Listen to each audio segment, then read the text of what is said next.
ওয়ামা খালাকতুল জিন্না ওয়াল ইনসা ইল্লা লিয়াবুদুন। আমি মানুষকে এবং জিনকে সৃষ্টি করতাম না, কেবল সৃষ্টি করেছি আমার গোলামির জন্য, আমার দাসত্বের জন্য। জুড়ে জুড়ে কোন সুবহানাল্লাহ। মুহাম্মদ সে वफातूने तू हम तेरी है, ये जहां चीज है क्या, लौहा कलम तेरी है। बलगल उला बिकमालिही कशफत दुजा बिजमालिही, हसूनत जमीउ खिसालिही, सल्लु अलैहि ওয়া আলিহি। মোহাম্মদ আসুন একটু জিকির করি। লা ইলাহা ইল্লাল্লাহ, লা ইলাহা ইল্লাল্লাহ, লা ইলাহা ইল্লাল্লাহ, সুবহানাল্লাহ ওয়ালহামদুলিল্লাহ, লা ইলাহা ইল্লাল্লাহ, সুবহান ওয়ালহামদুলিল্লাহ, লা ইলাহা ইল্লাল্লাহ। আল্লাহ আল্লাহ আল্লাহ আল্লাহ আল্লাহ আল্লাহ আল্লাহ আল্লাহ আল্লাহ আল্লাহ আল্লাহ। ইচে শিরে মেস্তনম শিরে শক্কর নেকুনাদু জানামে তামাম। আল্লাহ আল্লাহ আল্লাহ আল্লাহ আল্লাহ আল্লাহ আল্লাহ আল্লাহ আল্লাহ আল্লাহ আল্লাহ। क्या मुबारक नाम है अल्लाह अल्लाह, मोमेनों का कम है अल्लाह अल्लाह अल्लाह अल्लाह। এই যুবকরা ভিতরে আসো। আল্লাহ আল্লাহ আল্লাহ আল্লাহ, লা ইলাহা ইল্লাল্লাহ মুহাম্মাদুর রাসূলুল্লাহ সাল্লাল্লাহু আলাইহি ওয়াসাল্লাম। মরহুম মুসলিম মিয়া পরিবার ও এলাকাবাসীর উদ্যোগে এলাকার সকল মৃত ব্যক্তিদের রূহের মাগফিরাত কামনায় 14তম বার্ষিক ওয়াজ ও দুআর মাহফিলে আজকে এই সম্মেলনে সন্ধ্যা থেকে নিয়ে এখন রাত প্রায় 12:30 বেজে গিয়েছে। আর এই সভায় আমাকে যেহেতু সভাপতির দায়িত্বে রাখা হয়, সেই জন্যই আমি বক্তার ভিতরে আলোচনা করতে পারি না, বিধায় আমাকে প্রতি বছরই সবার শেষে আলোচনা করতে হয়। সেজন্যই আমি আপনাদের কাছে ক্ষমা চেয়ে নিচ্ছি যে আপনারা এই জীবনের শেষ রাত হিসেবে, জীবনের শেষ মনাজাত হিসেবে মনে করি যদি একটু সময় কষ্ট করতে পারেন তাহলে হতে পারে আজ যেমন এই কিশোরগঞ্জের দুইবারের সাবেক সফল মেয়র আল্লাহর ডাকে ওই চট্টগ্রামের সারা দিয়ে তার জানাজা হয়েছে এই ঐতিহাসিক শোলাকিয়া ঈদগাহ মাঠে। আর সেই মাঠে আজ আমরা রাত 12:30 বেজে গেছে, এখনো জান্নাতের বাগানে আমরা বসে আছি। আসলে আমরা বসে থাকি নাই, আমরা নিজের ইচ্ছায় স্বেচ্ছায় সজ্ঞানে এইখানে বসে থাকি নাই।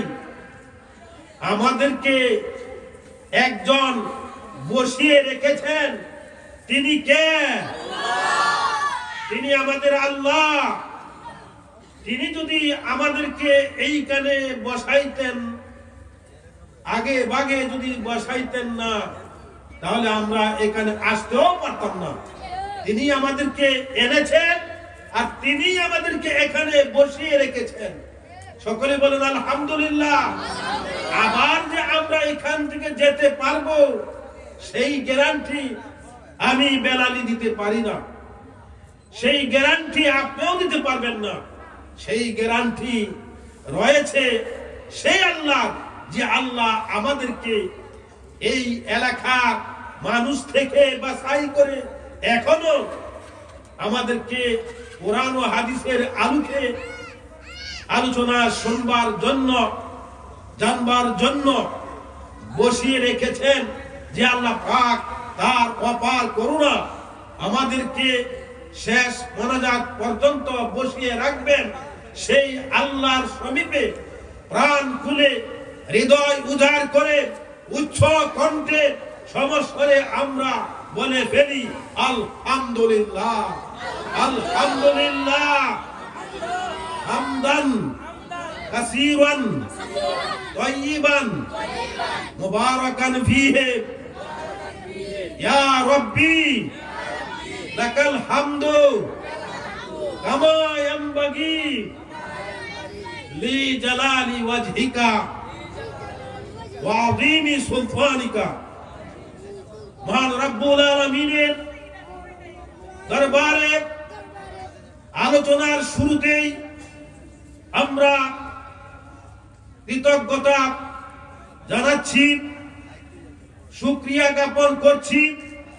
পাশাপাশি আমরা আরো শুকরিয়া জ্ঞাপন করব, শুকরিয়া জানাবো তার দরবারে যিনি এই কুল কায়নাতকে সৃষ্টি করেছেন, যাকে উদ্দেশ্য করে তিনি হচ্ছেন এই সৃষ্টি জগতের মহান অতিথি, সৃষ্টি জগতের প্রধান আকর্ষণ। যাকে পয়দা না করলে, যাকে এই জমিনে না পাঠালে এই আকাশ, এই জমিন, আরো আকাশের উপরে 7 আকাশ 7 জমিন, আরো অনেক মহাশূন্য স্থান রয়েছে, এই সকল কিছুই সৃষ্টি হতো না। এমনকি আমরাও এই সুন্দর ভুবনে আসতে পারতাম না। যে আল্লাহ পাক সেই মহামানব প্রধান অতিথি, যাকে সৃষ্টি না করলে এই জমিন, এই 7 আসমান সৃষ্টি হতো না। তার জন্যই আমরা আবারও শুকরিয়া দান করছি, যার খাতিরে, যার মাধ্যমে পবিত্র গ্রন্থ আল কোরআন আমরা পেয়েছি। যে আল কোরআনের মাধ্যমে আমরা ইহকালের শান্তির পথ, পরকালের মুক্তির পথ পেয়েছি। যার আগমন না হলে আমরা এই ইসলামের সুশীতল ছায়ার তলে মুসলিম হিসেবে পরিচয় দিতে পারতাম না। যা এতগুলো গুণাগুণ কারণে আমরা আসতে পেরেছি, সেজন্যই আমরা আবারও করছি। সকলে পড়ুন আলহামদুলিল্লাহ। সম্মানিত এলাকাবাসী, আমি আপনাদের সামনে যেহেতু এলাকার সকল মৃত ব্যক্তিদের রুহের মাগফিরাত কামনা আজকের এই আয়োজন, কাজেই সেই বিষয়কে সামনে রেখে আলোচনা করতে চাই। আপনারা কি রাজি আছেন? কারণ এই বিষয়ের বাইরে করলে এই বিজ্ঞাপনের বিরোধিতা করা হবে। আপনারাই বলবেন বিজ্ঞাপনে লেখা এলাকার রুহের মাগফিরাত কামনা, তাহলে এলাকার রুহু বা কবরবাসী কোন কাজ করলে, কোন আমল করলে কবরের বাসিন্দারা আমাদের আচরণের কারণে, চলাফেরার কারণে, কথাবার্তার কারণে, আমাদের চরিত্রের কারণে তারা কবরে নাজাত পাবে, মুক্তি পাবে, আরামে থাকবে, সেই আমলগুলোই তো আমাদেরকে করতে হবে নাকি? আমার বাবা, আমার দাদা, আমার দাদু, আমার পূর্বপুরুষ এই মুসলিম মিয়ার বংশের পূর্বপুরুষ কারা কারা ছিল আমি জানি না, আপনারাও জানেন না। এমনকি বংশের লোকেরাও অনেকেই জানে না, দাদা পর্যন্ত জানে, দাদার বাবা কি জানে না, জানার চেষ্টাও করে না। তার বাবা কি, তার বাবা কে জানে, জানে না। আমার বাড়ি হোসেনপুর উপজেলা শাহেদুল গ্রাম, বাসা এখানে। কিন্তু আমি আমার দাদা, দাদার বাবা, এরপরের বাবা, এটা আমার মুরব্বীদের কাছ থেকে জানতে পারছি, আগ্রহ করি। এই জন্যই প্রত্যেকেই এই দাদা পর্যন্ত বড় জোর মুখস্থ করে, নাতি নাত করে জিজ্ঞাসা করে তোমার আব্বার নাম কি, অমুক, তোমার দাদার নাম কি, অমুক। যদি বলা হয় তোমার দাদার বাবার নাম কি, আর বলতে পারে না। কথা ঠিক না ঠিক? কাজেই যাদের অর্জিত কামাই, যাদের জমা জমির উপর বাড়ি করছেন, বিল্ডিং করছেন, 5 তলা 7 তলা করছেন, এটা তো আপনার বাবার না, এটা আপনার বাবার বাবার বাবার জমি। কাজেই তারা আজ কবরবাসী হইয়া গেছে। তাদের কথা কি স্মরণ করা, তাদের জন্য দোয়া করা, তাদের জন্য মাগফিরাত কামনা করা, এটা কি মৃত ব্যক্তির জন্য? তার ওয়ারিশ সূত্রে যারা তার জমির মালিক, সম্পদের মালিক, ব্যবসা বাণিজ্যের মালিক, চাকরির মালিক, এমনও আছে পুষ্পপুত্র চাকরি পায় বাবারটা দাদারটা, এই বিভিন্ন কারণে যাদের জমা জমি ব্যবসা বাণিজ্য আমরা দখল করলাম, ভুগতেছি, তাদের কথা কি আমাদের স্মরণ করা দরকার না, দরকার নাই? যদি এরকম মনে করেন দরকার নাই, তাহলে আপনিও লিখে রাখেন এই 26 সালে, আজ কত তারিখ? 23 তারিখ, প্রায় 12:30টা লিখে রাখেন। আপনি যদি দরকার মনে না করেন, আপনিও কিন্তু মারা যাবেন। খালি মেয়র সাহেব মারা গেছে মনে করবেন, পৌরসভার পক্ষ থেকে, কিশোরগঞ্জ জেলার পক্ষ থেকে তাই মারা গেছে, আর 10 বছরে কেউ মারা যাবে না। এরকম জিনিসটা এরকম নয়। আমিও মারা যাইতে পারি, এই সবার থেকে নাও যাইতে পারি। এমন রেকর্ড আপনারা দেখছেন না ফেসবুকে, ইউটিউবে, একজন বক্তা আলোচনা করার ভিতরে স্টেজে মারা গেছে, দেখছেন নি কেউ? দেখে দেখেন, তাহলে বুঝতে পারেন মৃত্যুটা আপনার সঙ্গে সঙ্গে, আপনার শাহরাগের সঙ্গে চলছে। এই মৃত্যু, এই মরণ, এই উরুস, আল মাউতু কাল উরুস, মৃত্যু হচ্ছে একটা পালকি। এই পালকির মধ্যে উঠতে হবে, এই ব্রিজের মধ্যে, সেতুর মধ্যে উঠে এই পার থেকে ও পারে যাবেন। গাঙ্গের এই পারে আমরা সুলাইয়াবাসী থাকি, বললে গেলে ব্রিজ হয়ে যায়, আর মৃত্যুটা আরো কাছে, যেখানে স্থান সেটা আরো কাছে, মাত্র 3.5 হাত নিচে। এই 3.5 হাত নিচে আমরা যাই কেমনে? আল মাউতু কাল উরুস, পালকির সাহায্যে, সেতুর সাহায্যে আমরা যাই। আসলে ইন্তেকাল করা মানে জায়গা পরিবর্তন করা। আমরা এখান থেকে শুধু মাটির নিচে যাই। আমার বন্ধুগণ, এই 3.5 হাত নিচে আমরা যাই, কিন্তু আমার বাবা গেল, আমার দাদা গেল, আমার দাদার বাবা গেল, আমার স্ত্রী গেল, আমার মেয়ে গেল, ছেলে গেল, আজ পর্যন্ত কেউ খবর নিতে পারলাম না। খবরের কোনো নেটওয়ার্ক চলে না, ইন্টারনেট চলে না, অথচ আমার পায়ের নিচে বাগে জান্নাত গুরুস্থানে আমরা সকাল যাই, বিকাল যাই, দরুদ পড়ি, জিয়ারত করি, এটা ভালো। কিন্তু কেউ বলতে পারে নাই আমার বাবা বাগে জান্নাতে আরামে আছে না, অশান্তিতে আছে, আযাবে গজবে আছে না, নিরাপদে আছে, আমরা কেউ বলতে পারি না। কিন্তু দেখা যায় আমি আমার বিছানা বসে, আমি আমার এলাকা থেকে মোবাইলের মাধ্যমে, ইন্টারনেটের মাধ্যমে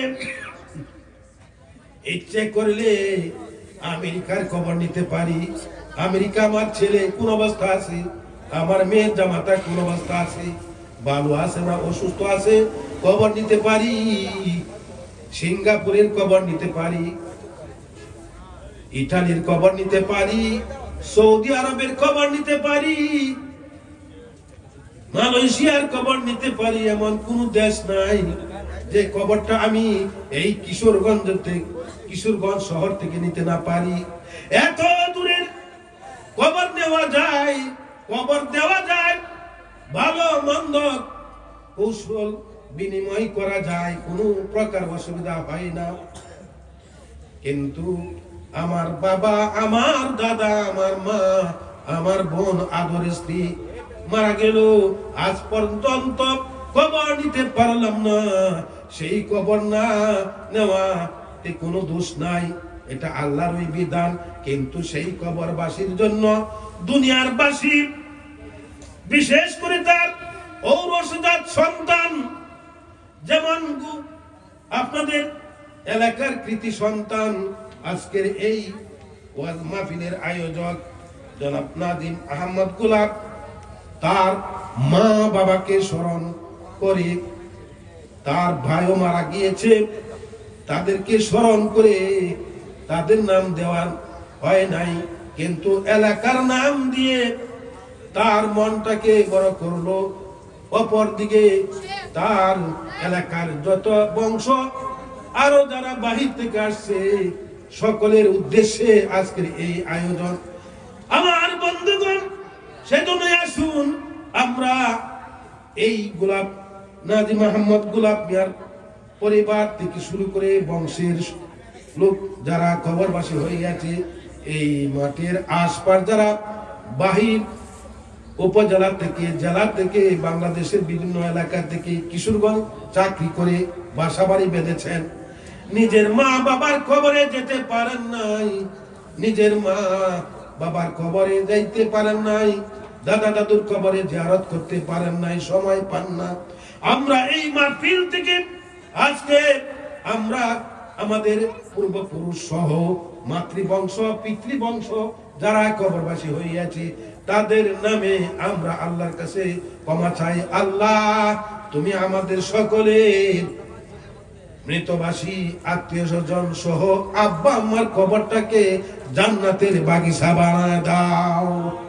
সকলে বলেন আমিন। তাদের হক আদায় করে নিলাম, তাদেরকে খুশি করলাম। আজ কিন্তু এই এলাকা যত কবরবাসী আছে, যারা যেখানে আছে, আর আপনারা যারা এখানে হাজির হয়েছেন, আপনাদেরও আত্মীয় স্বজন, আপনাদের নিজ নিজ উপজেলা, নিজ নিজ গ্রামে ওই গাছতলা, শিমুলতলা, সূত্রাগড়ে ওই কম দামা জমিতেই গুরুস্থান করা হয়, ওইখানে শুয়ে আছে। যদি দোয়া কবুল হয়ে যায়, তাহলে তাদের কবর আল্লাহ পাক জান্নাতে টুকরা বানা দেবেন। বলেন আমিন। আমার বন্ধুগণ, সেই জন্যই আল্লাহ পাক মানুষকে আকল দিয়েছেন, বিবেক দিয়েছেন, বুদ্ধি দিয়েছেন।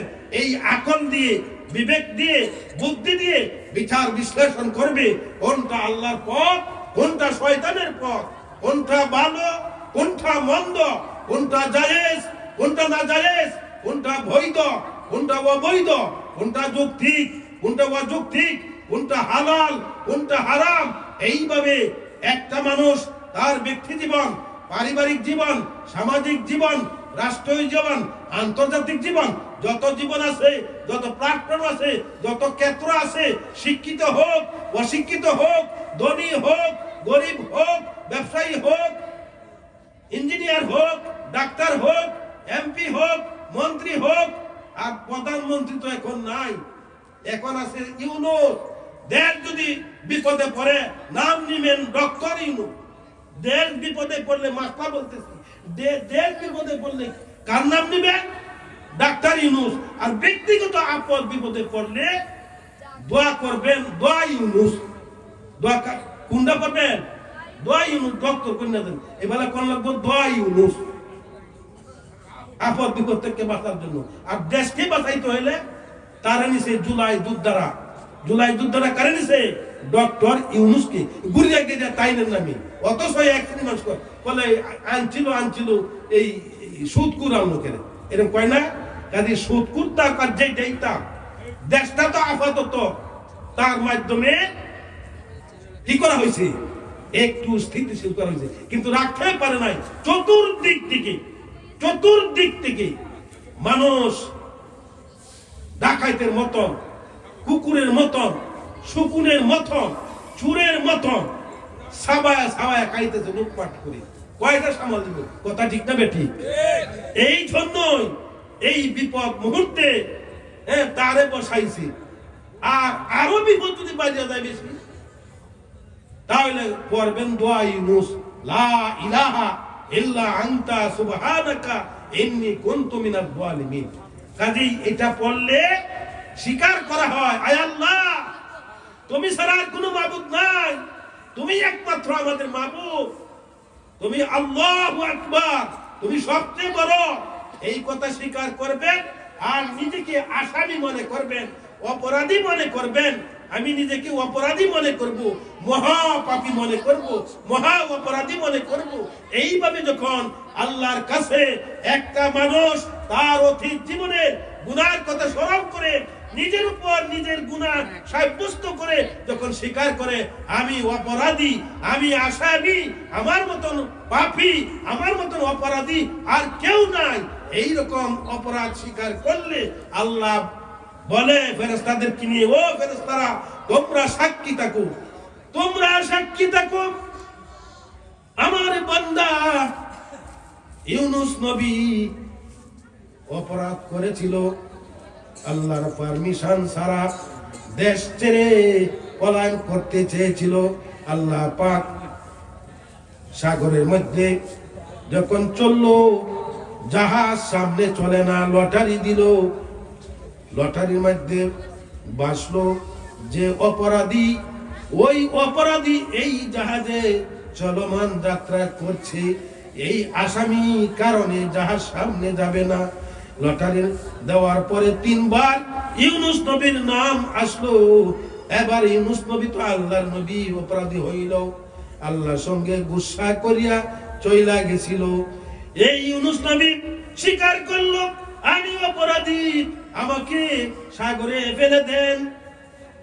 ফেলে দিলেই জাহাজ সামনে চলবে।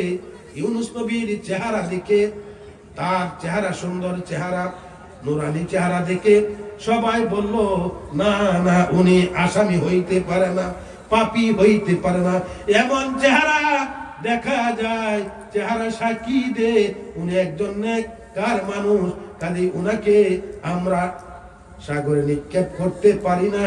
কিন্তু শেষ পর্যন্ত ইউনুস নবী যখন বলল, এবার সবাই মিলে তাকে ওই সাগরে নিক্ষেপ করছিল, যেখানে ওইখানে একটা মাছ হাজির ছিল।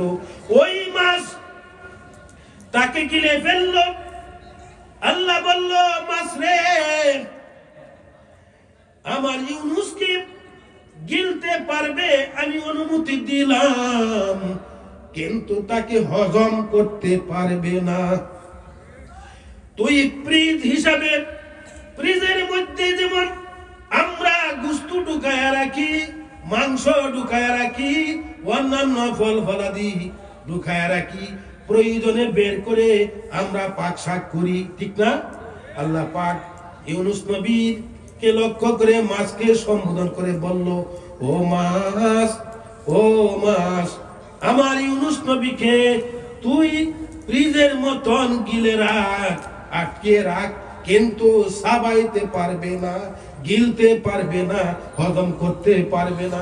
এইভাবে 40 দিন ইউনুস নবীকে গিলে মাছটা পাগলের মতো হয়ে গেল, অস্থির হয়ে গেল, অস্থির হয়ে পাগলের হয়ে একদম উপর থেকে সাগরের তল দেশে চলে গেল।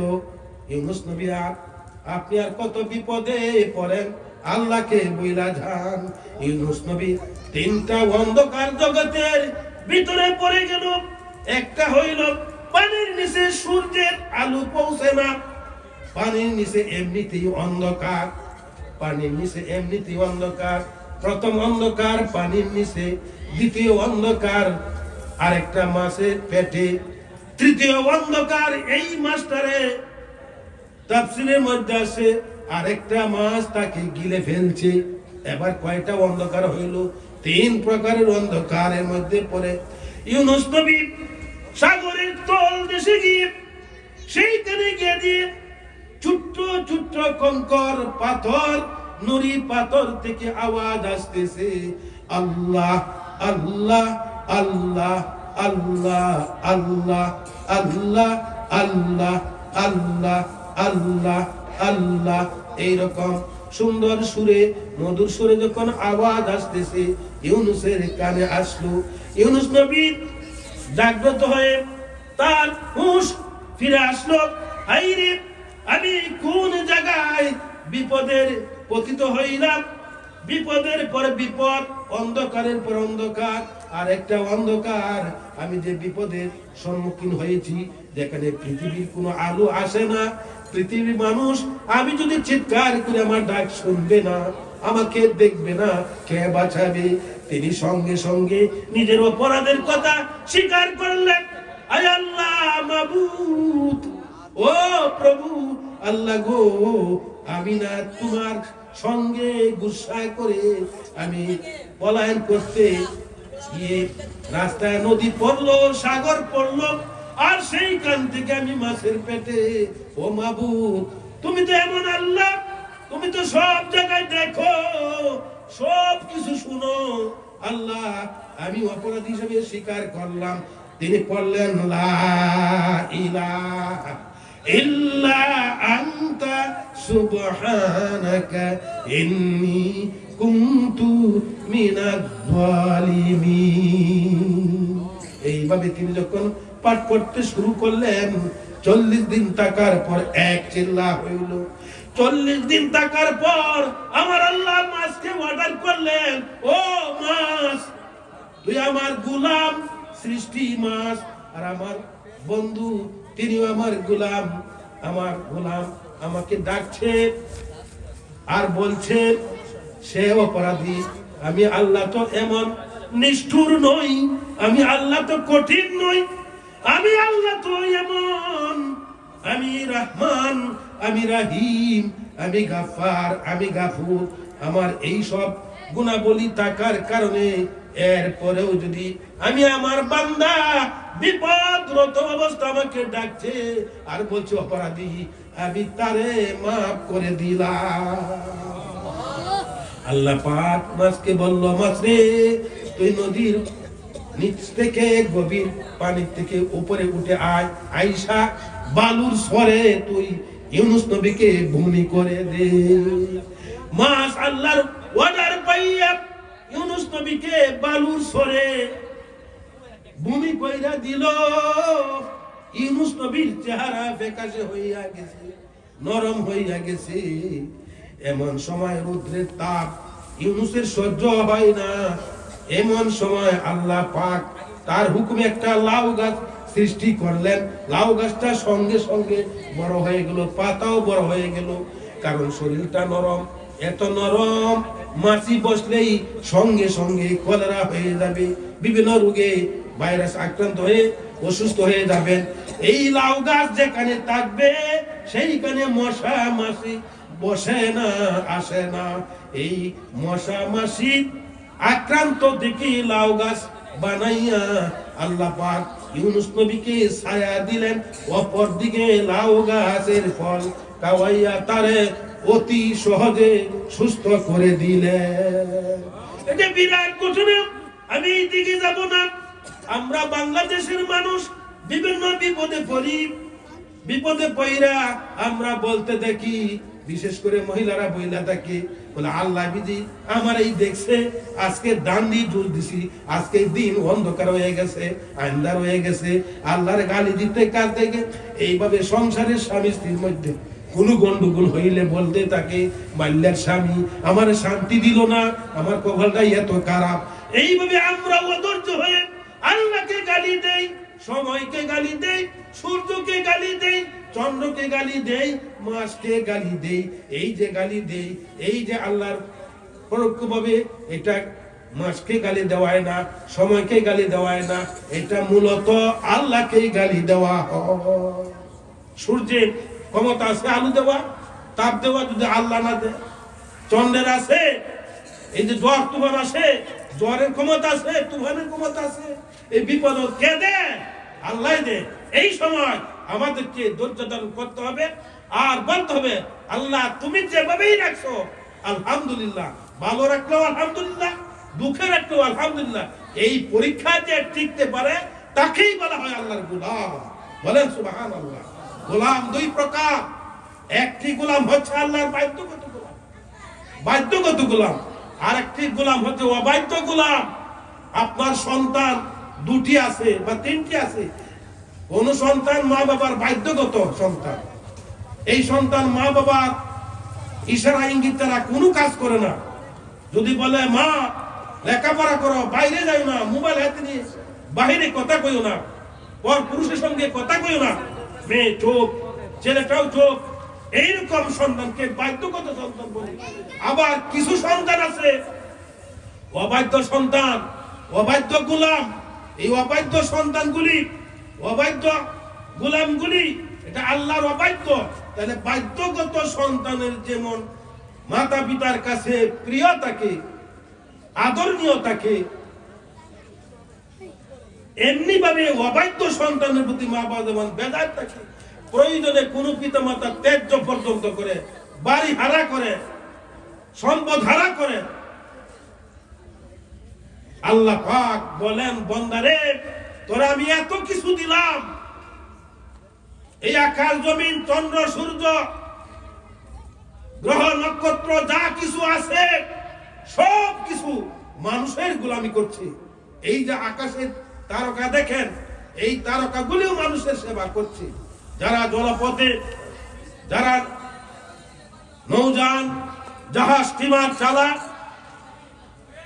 শত শত মাইল যাবে সাগরের উপর দিয়ে, নদীর উপর দিয়ে, বোঝা যায় না কোনটা পশ্চিম, কোনটা পূর্ব, কোনটা উত্তর, কোনটা দক্ষিণ। আমরা তো রাস্তা দিয়ে চলি, গাছপালা দেখে, বিল্ডিং দেখে, ঘরবাড়ি দেখে বুঝতে পারি এটা পশ্চিম, এটা উত্তর, এটা দক্ষিণ। কিন্তু মহাসাগর, আটলান্টিক মহাসাগর, ভূমধ্য সাগর, যত সাগর আছে, এই সাগরে যারা নদী পথে রাত্রের বেলা এক দেশ থেকে আরেক দেশে যায়, তারা দিক নির্ণয় করে। কেমনে দিক নির্ণয় করে? তারা আকাশের দিকে তাকায়, এক প্রকার তারকা আছে, এই তারকাগুলি দেখে বুঝতে পারে তাদের যাত্রা কোন দিকে। এই তারকাকে লক্ষ্য করে তাদের যাত্রা নির্ণয় করে সঠিক গন্তব্যস্থলে তারা পৌঁছে। অতএব এই তারকাগুলি মানুষের সেবা করছে। অতএব যা কিছু আমরা দেখতে পাই আর পাই না, সব কিছু মানুষের গোলামি করছে। কেবলমাত্র মানুষকে আল্লাহ সৃষ্টি করেছেন আল্লাহর গোলামির জন্য, আল্লাহ ইবাদতের জন্য। আল্লাহ পাক কোরআনে কারিমে বলেন, বিসমিল্লাহির রহমানির রহিম, ওয়া মা খালাকতুল জিন্না ওয়াল ইনসা ইল্লা লিয়াবুদুন। আমি মানুষকে এবং জিনকে সৃষ্টি করতাম না, কেবল সৃষ্টি করেছি আমার গোলামির জন্য, আমার দাসত্বের জন্য। জুড়ে জুড়ে কোন সুবহানাল্লাহ।